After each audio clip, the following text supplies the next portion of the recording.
Whew. Today I'm just being bombarded by all these little tiny flies. Where are my dragonflies to eat them? They're just little green flying things, and they're pretty awesome. Where are my dragonflies? Today I'm again shooting Canon's. Check that out. Canon's EOS R8.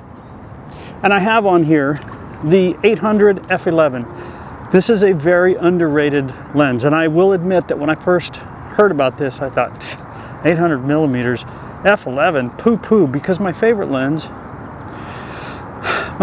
was Canon's EF 800 f5.6. Very, very expensive lens, very heavy, like my 600 f4. But it's just an amazing lens, and I really enjoyed shooting that. I thought about buying it, but I just haven't. What I am waiting for is Canon's RF version 2 of the 600 f4.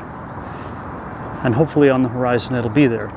But until then, this is an underrated lens. I love it. So I'm going to show you a couple of photos. Again, what I'm doing with this, it's not a pro level camera, so I'm watching my ISO, keeping it down low because I think the photos look better. And I'll bet you all the way through this, I'm gonna bet you all the way through this video that I have all kinds of little gnats in here. And I know that, again, now that it's really, really sunny, even though I adjusted it, I'm probably being blown out, and that's okay. I'm gonna use this footage anyway. LA River, one of my favorite places. So I'm gonna go shoot some photos and video with this. Check this stuff out. Let me know what you think. This setup right here, maybe a $2,000 setup. Not super versatile, but you can get out and take some good photos. And that's all I want, is to come out, have fun. I'm not worried about so much, just having fun. No super bright shirt this morning. It was in the dirty clothes. And I'm saving my hummingbird shirt for tomorrow when I go shoot hummingbirds with this setup and extension tubes to shorten that minimum focus distance. So check out a couple photos. I'm gonna wander back this way with my river boots that are also new so that I could traipse right through the water and not worry about that coming up over my ankles. My other ones are waterproof too, but these will handle much deeper water. I'm going out this way. Check these out.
find my center. There you go.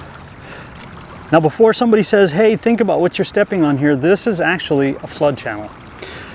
And it gets overgrown like this, but when we start going into spring, when we're going to be getting the big rains and this will be full, you can't get in here because all the roads are blocked off. Before that, they will have bulldozed everything through here, removed all the vegetation. So I'm not destroying anything that won't be destroyed in a month or two anyway. And it's beautiful out here. It's really cool to be out in the middle of the river. Shooting in the rain, something else. If you've never done that before, you really, really do need to. It's awesome. Wrap up your gear, even if it's inexpensive gear. You can get some inexpensive, use a trash bag. Works fine. I've done it. You can get a wrap for like 12 bucks. You can spend $200 on something expensive too, but you don't need to. Inexpensive gear works just fine, and it's fun, and isn't that what it's supposed to be?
JonnyPink. So why am I shooting an entry-level R8? Well, number one, it's fun. Inexpensive. I just wanted to show you guys that you can actually go out and have a great time, get some good photos without breaking the bank. You don't have to get the top of the line. You don't have to be a gear whore like me and just go spend money stupidly that you don't have. If they give you the credit for it and you want to go do that, fantastic. You will eventually find a camera that works for you. If this was all I had, I could go out and have an absolute blast, have a great time all day long. I do want to jump in here and say that this R50 that I film on has been sitting in the same sun, hasn't overheated, only shooting at 4K. Manual settings, just like the other, you're not seeing any pulsing. Even if I move my hand in and out, pretty cool. I really like it. Everything is set in manual, same as it was on the R5 Mark II when I was filming out here. Yeah, that's probably a lot richer in color, but it is what it is. So again, the R8. I love this little camera. The video that you've seen was handheld with this lens. It's a very underrated lens. If you can find it used, it's a good deal. I think I'm going to wander out and see if I can't get any more little shorebirds. Another tip, make sure you have backup batteries. Always have backup batteries. Something was out there because there's 3 other photographers standing off to the side out that way. So I think I'm going to go wander over there. Thank you for letting me share with you just something short. This is a rented camera, and I've got rental links down below if you wanted to rent something just to try it. It allows you to try different things that you never would have tried, or you don't have to spend money on it. If you like it and you want to buy it, cool. If you rent with the links down below, I don't get a commission or anything like that. I do get a credit on my account so that I can rent more stuff and show you guys how stuff works. Lots of coots out here. And don't overlook the common little shorebirds that you see, or the common birds like a crow or the seagulls or the doves, because it's fun to shoot. Some of those are really, really interesting. Again, simple stuff. Give it a thumbs up if you thought it was kind of interesting. Give it a thumbs down if you don't, and that's okay too. You are most welcome to subscribe, and I would appreciate that, because it does show YouTube that, hey, this guy it's kind of interesting. Of course, if you think I'm clueless, leave that down below too. JonnyPink, let me know what you guys think of these. I think I'm going to wander this way and see if I can't get different shorebirds, or go hit something with those photographers over there. I'll see you guys. Again, thank you for letting me share with you. I'll see you guys.